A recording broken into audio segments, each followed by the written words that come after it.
नमस्कार दोस्तों, स्वागत है आपका आज की इस वीडियो में। जैसा कि हमने पिछले वीडियोस में बेसिक्स पर काम किया था कि नंबर सिस्टम क्या होता है, फिर भिन्नएं क्या होती है, उन्हें जोड़ते कैसे हैं, घटाते कैसे हैं। उनमें से एक इम्पॉर्टेंट टॉपिक है घात और घातांक। आज हम इनके बारे में पढ़ने जा रहे हैं कि घात क्या होता है, घातांक क्या होता है। तो चलिए आज शुरू करते हैं।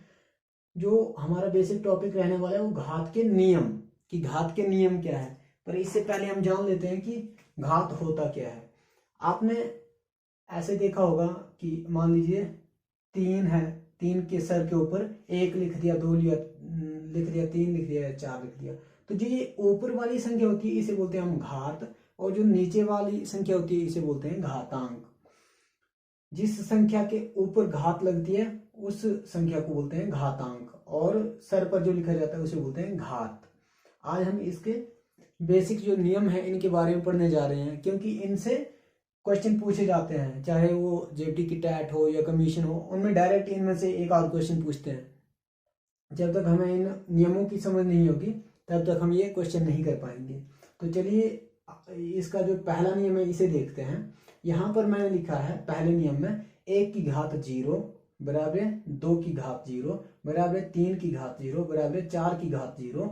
आप ऐसे आगे लिखते जाओगे, 5 की घात 0, 6 की घात 0, वो सारे बराबर होंगे। क्यों?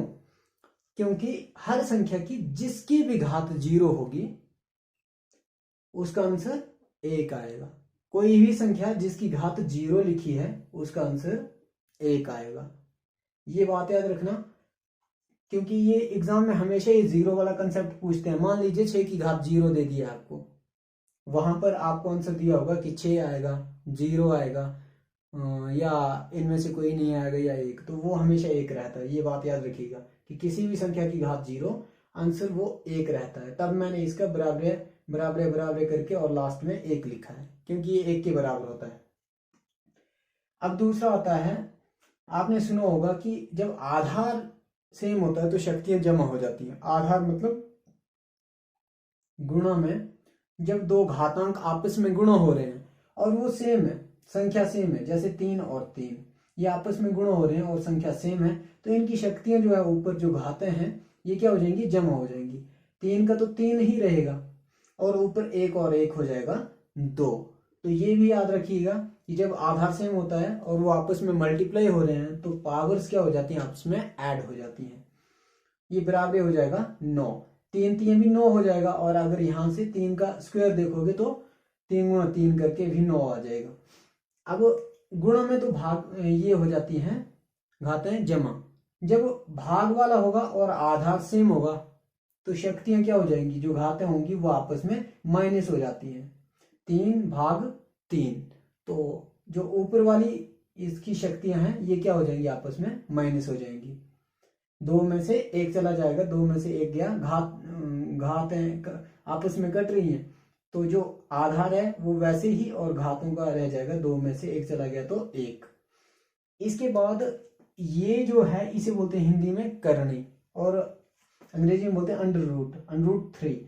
ये जो करनी है इसका मान होता है 1/2। घात में जब आप इसे लिखोगे तो इसका मान होता है 1/2। किसी भी संख्या के ऊपर जब ये करनी लगती है तो इसका मतलब है उस संख्या की घात कितनी है, 1/2।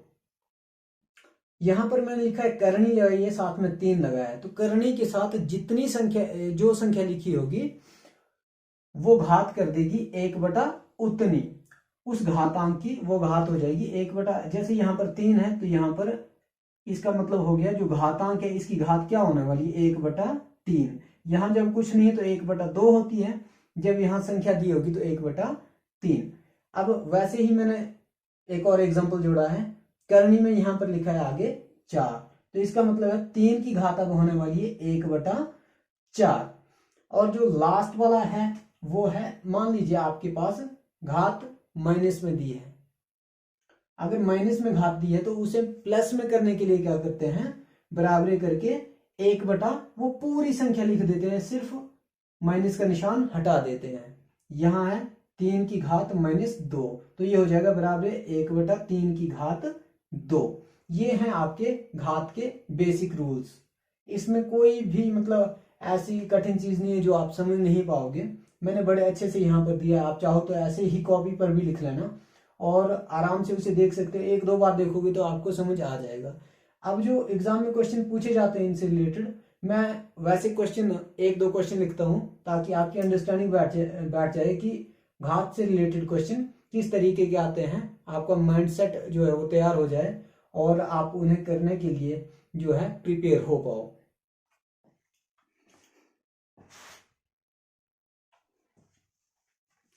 तो हमारे पास यहाँ पर ये क्वेश्चन है, क्वेश्चन सेम ऐसे ही पूछे जाते हैं एग्जाम में। जैसे यहाँ पर दिया 2 की घात 2 गुणा 2 की घात 3 भाग 2 की घात 1 गुणा 2 की घात 0। सबसे पहले जैसे हमने पढ़ा है कि यहाँ पर आधार सेम है, जिन जिन संख्याओं का आधार सेम है इन सब का आधार सेम है या घातांक सेम है। तो अब रूल क्या लगने वाला है, जिनका घातांक एक जैसा है और गुणा हो रही है वो उनकी पावर्स हो जाती है आपस में जमा। तो पहला काम तो ये कर दीजिए, 2 की पावर हो जाएगी अब 2 और 3 हो जाएगा 5 भाग 2 की घात 1 ऐसे ही रहने दीजिए गुणा। अब हमें पता है जिस भी संख्या की घात अगर 0 है तो उसका आंसर आता है हमेशा 1। वो 0 नहीं करना है, 1 आता है उसका आंसर, उसका आंसर आएगा 1। 2 की घात 0 आंसर आ गया 1। अब हमारे पास क्या है, 1 इसके साथ गुणा होगा तो ये तो सेम ही रहेगा, तो इसका मतलब है 1 का तो कोई फर्क नहीं पड़ने वाला है। 1 किसी भी संख्या के साथ गुणा हो वो संख्या वैसे ही रहेगी। अब 2 की घात यहाँ पर 5 है भाग 2 की घात 1। तो हमें पता है आधार सेम है तो आधार तो हम वैसे ही रखेंगे।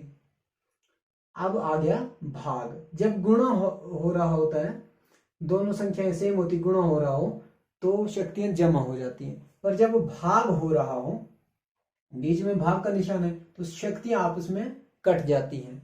तो 5 में से 1 जब हम घटाएंगे तो ये रह जाएगा 4।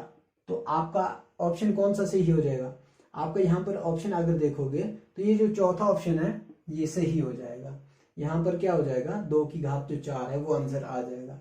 अगर आप एक नजर में देखोगे तो ये थोड़ा सा डिफिकल्ट क्वेश्चन लगते हैं, पर अगर आपको पावर रूल्स का पता है कि घातों के नियम क्या है तो उससे आप चुटकियों में ये क्वेश्चन सॉल्व कर सकते हो और ये मुफ्त के नंबर होते हैं। एक क्वेश्चन हम और करते हैं जिससे आपकी इस घात के जो नियम है इनमें रुचि बढ़े और समझ भी पैदा हो।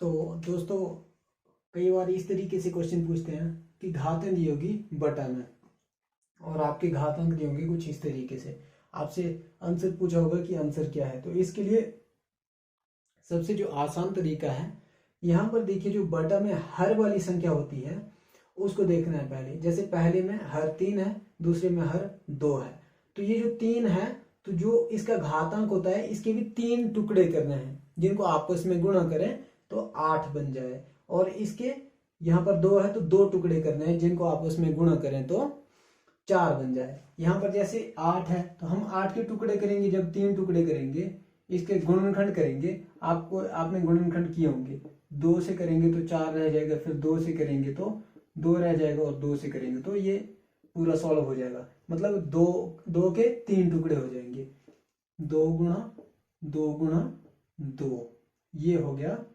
8 के टुकड़े। इसकी पावर 1, इसकी भी 1, इसकी भी 1, गुणा क्या हो जाएगा, अब ये 8 की जगह हमने लिख दिया और बाहर आएगा 1/3।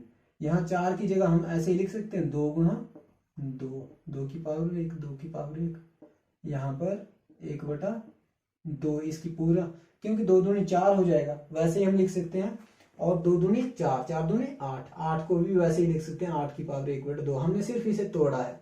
अब हम क्या कर सकते हैं, हमें पता है कि इनके आधार एक जैसे हो गए हैं, इसका आधार तीनों एक जैसे हैं, तो इसको हम ऐसे लिख सकते हैं, आधार को एक बार लिखेंगे और शक्तियां 1 जमा 1 जमा 1, ये हो जाएगा 3। अब 3 और बाहर गुणा हो रहा था 1/3।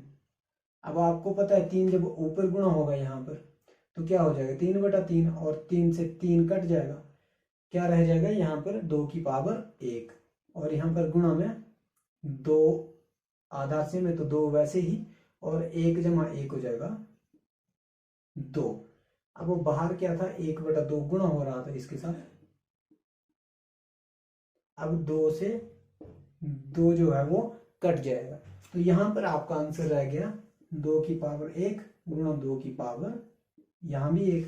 अब फिर से आधार सेम है, तो इनका आधार वैसे ही रहने दो, 1 और 1 हो जाएगा 2। तो आपका आंसर क्या आएगा, 2 की पावर 2 मतलब 2 दूनी 4। आपका आंसर आ गया 4।